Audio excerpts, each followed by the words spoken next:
एक बार फिर भारत में कोरोना दस्तक देने की तैयारी में है, लेकिन इस बार एक अलग रूप में। आपको बता दें, इस बार कोविड का नया वेरिएंट JN.1 का पता चला है। भारत में इसकी शुरुआत केरल से हुई है और खतरे की आहट को देखते हुए केंद्र सरकार भी अलर्ट मोड पर आ गई है। सभी राज्यों और केंद्र शासित प्रदेशों को सरकार ने कहा है कि वो फ्लू जैसे लक्षणों वाले मामले की निगरानी करें, ज्यादा से ज्यादा टेस्ट करवाएं और सभी पॉजिटिव सैंपल को जीनोम सीक्वेंसिंग के लिए भेजें। कुल मिलाकर संपूर्ण देशवासियों को सावधानी और सतर्कता बरतने के आदेश दिए गए हैं। इन्हीं मुद्दों पर नवतेज टीवी ने एसएमएस मेडिकल कॉलेज के अमरिटस प्रोफेसर और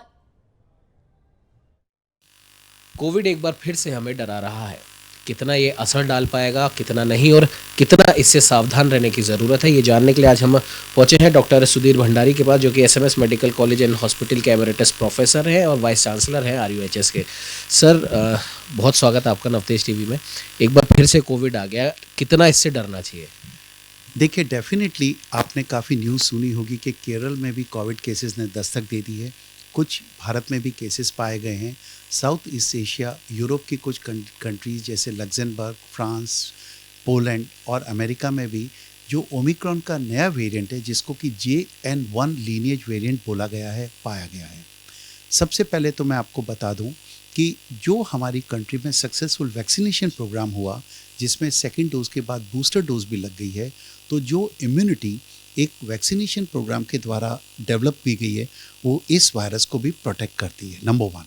नंबर 2, बहुत अधिक पॉपुलेशन को ओमिक्रॉन की थर्ड वेव में कोविड हुआ था। माइल्ड, थोड़ा हल्के लक्षण या तेज लक्षण, वो भी हमारे को इम्यूनिटी प्रोवाइड करती है। तो ओवरऑल सक्सेसफुल वैक्सीनेशन और थर्ड वेव में कोविड होने से हम लोगों में, भारतीयों में इनहेरेंट इम्यूनिटी का काफ़ी स्टेटस अच्छा है। ये जो वैक्सीनेशन है वो JN.1 लीनिएज को भी प्रोटेक्ट करता है। बट द इशू इज़, जो लोग 50 या 60 साल से अधिक उम्र के हैं, जिनकी इम्यूनिटी कम है, जैसे डायबिटीज़, ब्लड प्रेशर, हार्ट के मरीज, कैंसर के मरीज, अस्थमा के मरीज, उन लोगों में ये वायरस कभी कभी उग्र रूप ले सकता है। अतः इन लोगों को नॉर्मल पॉपुलेशन से ज़्यादा social distancing and masking in the congested places रखना है। जो लोग कोमॉर्बिड कंडीशन से ग्रस्त हैं, उन्हें सेकंड बूस्टर डोज भी डॉक्टर की सलाह से लगवा लेना चाहिए और इसके जो प्रारंभिक लक्षण हैं उसको हमें बहुत जल्दी पिकअप करना चाहिए। सर, पिछली 2 और 3 वेव्स में हमने राजस्थान में देखा था, भीलवाड़ा मॉडल भी देखा और आरयूएचएस ने भी काफ़ी बेहतर प्रबंधन किया था। उसके लिए आपको लंदन भी बुलाया गया है। तो अभी हमारी तैयारी कितनी है? सर, मैं यही कहना चाहूँगा कि जिस तरह जयपुर और राजस्थान में हमने कोविड का प्रबंधन किया, वो वर्ल्ड क्लास प्रबंधन था। हमारे यहाँ की सफरिंग और डेथ रेट सब वर्ल्ड में सबसे अच्छी थी। कोविड मैनेजमेंट में आपका infrastructure, critical care units, ICU facilities और ऑक्सीजनेशन फैसिलिटीज़ की बहुत आवश्यकता होती है। ओरिएंटेशन ऑफ पैरामेडिकल और मेडिकल स्टाफ बहुत आवश्यक होता है। चूँकि कोविड में हम लोग एक बहुत स्ट्रॉन्ग वर्क कर चुके थे, सबका ओरिएंटेशन और इंफ्रास्ट्रक्चर डेवलप कर चुके थे। RUHSR भी हमारा एक वर्ल्ड क्लास टर्शियरी इंस्टीट्यूट के रूप में जाना जाता है। तो इतना अच्छा इंफ्रास्ट्रक्चर डेवलप्ड है और इतनी अच्छी फैसिलिटीज़ डेवलप्ड है, क्रिटिकल केयर यूनिट्स, ICUs हैं, ऑक्सीजन जनरेशन प्लांट है। तो जहाँ तक प्रिपेयर्डनेस का सवाल है, we are fully prepared at par with the best in the world. But चूँकि अधिकतर पॉपुलेशन वैक्सीनेटेड है, अधिकतर पॉपुलेशन को कोविड हो चुका है, तो मैं मान के चलता हूँ कि अगर इस नए JN.1 वेरिएंट के लक्षण भी आते हैं, जैसे कि जुकाम होना, खांसी होना, कफ कोल्ड होना, तो आप अपने आप को आइसोलेट कर लें।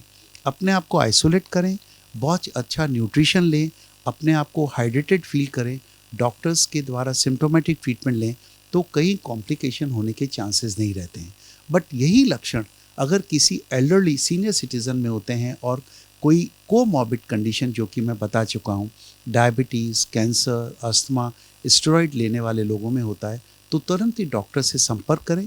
अर्ली डायग्नोसिस, अगर कोई कोविड का पल्मोनरी कॉम्प्लिकेशन हो भी जाता है, अर्ली डायग्नोसिस हो जाए तो इसकी रिकवरी बहुत अच्छी होती है। ओवरऑल मैं यही कहना चाहूँगा कि हम सभी लोग, we stand protected because of very good vaccination drive and all of us had a covid before. Fortunately ये जो इम्यूनिटी है over the period of time when हो जाती है, वीक हो जाती है। अतः जो हाई रिस्क पेशेंट है वो सेकंड बूस्टर डोज भी डॉक्टर के कंसल्टेशन से ले तो बहुत अच्छा रहेगा। But most important is not only इस कोविड वेव के कारण, बट हमेशा इन्फेक्शियस डिजीज़ और कंटीजियस डिजीज़ को प्रोटेक्ट करने के लिए हमें मास्किंग और सोशल डिस्टेंसिंग को मेंटेन करना चाहिए। स्पेशली अगर हम ट्रैवल कर रहे हैं, इन फ्लाइट और ट्रेन में जा रहे हैं, कंजेस्टेड जगह जा रहे हैं, protection is the best treatment. And good part is that so far ये नया लीनिएज हमारे वैक्सीनेशन के द्वारा गिवन इम्यूनिटी से प्रोटेक्टेड है। But critical symptoms elderly patient में डेवलप हो सकते हैं। सर एक आखिरी सवाल है जो कि एक मिथ से जुड़ा हुआ है। कहीं ना कहीं जिन्हें भी कोविड की वैक्सीन लगी है और जो स्पेशली जो फिज़िकल जो वर्कआउट करते हैं खिलाड़ी हैं या कई अभी हम कह सकते हैं जवान मौतें हमने देखी और कहीं ना कहीं लोग उसे वैक्सीनेशन से जोड़ के देख रहे हैं। सारा साइंटिफिक डेटा इसको वैक्सीनेशन से लिंक नहीं करता है। बट अगर आपको कोविड की वेव्स का नॉलेज हो, कोविड की 3 वेव्स आई थी। पहली वेव अल्फ़ा वेव थी, सेकेंड वेव डेल्टा वेव थी और थर्ड वेव ओमिक्रॉन वेव थी। डेल्टा वेव सबसे घातक वेव थी जिसमें सबसे अधिक डेथ्स हुई है, सबसे अधिक लंग में निमोनिया हुआ है और जिन लोगों को डेल्टा वेव हुई है उनमें सबसे अधिक पोस्ट कोविड सिंड्रोम हुआ है। Post Covid syndrome means Covid होने के 9 महीने और 1 साल बाद भी इसके कॉम्प्लिकेशन होते हैं। और सेकेंड वेव का सबसे अधिक कॉम्प्लिकेशन था ब्लड क्लॉट बनना। ये ब्लड क्लॉट अगर हार्ट में बन गया तो हार्ट अटैक हो जाएगा, ये ब्लड क्लॉट ब्रेन में बन गया तो लकवा हो जाएगा। वाइल थर्ड वेव ओमिक्रॉन के अंदर हार्ट और ब्रेन के कॉम्प्लिकेशंस कम थे but neurological symptom like loss of memory और ब्रेन फॉग अधिक हुआ था। अल्फ़ा वेव फर्स्ट में मिक्स प्रेजेंटेशन हुआ था।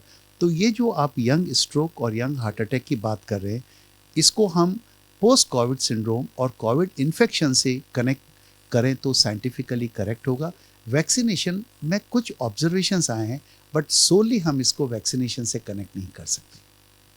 ये थे हमारे साथ डॉक्टर सुधीर भंडारी। इनका साफ तौर पर कहना है कि जो मेजर्स जो हमने लिए हुए हैं वही मेजर्स अगर हम दोबारा अपनाएंगे तो आने वाली अगर आती है वेव कोविड की चौथी तो उससे हम बच सकेंगे, क्योंकि हमारा वैक्सीनेशन इतना बेहतरीन हुआ है और राजस्थान में RUHS ने इतना बेहतरीन प्रबंधन किया कि हमें आने वाली कोविड से डरने की बिल्कुल ज़रूरत नहीं है। लेकिन precaution is a best cure, ये हमें अपनाने की वाकई में ज़रूरत है। सहयोगी कैमरामैन अजय के साथ उमंग माथुर, नवतेज टीवी, जयपुर।